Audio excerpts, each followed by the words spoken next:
Another issue that has exacerbated the crisis, the level of the LHA. Earlier last year, just 32 properties in Wales were available at or below the Local Housing Allowance rate, the LHA.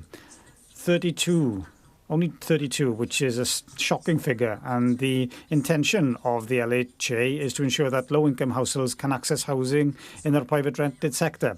And yet it's been frozen or capped by successive UK governments of all stripe, thereby eroding its value.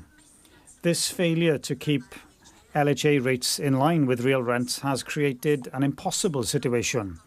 Families are being forced to supplement their rent from already strained budgets. Increasing numbers of individuals are placed in temporary accommodation.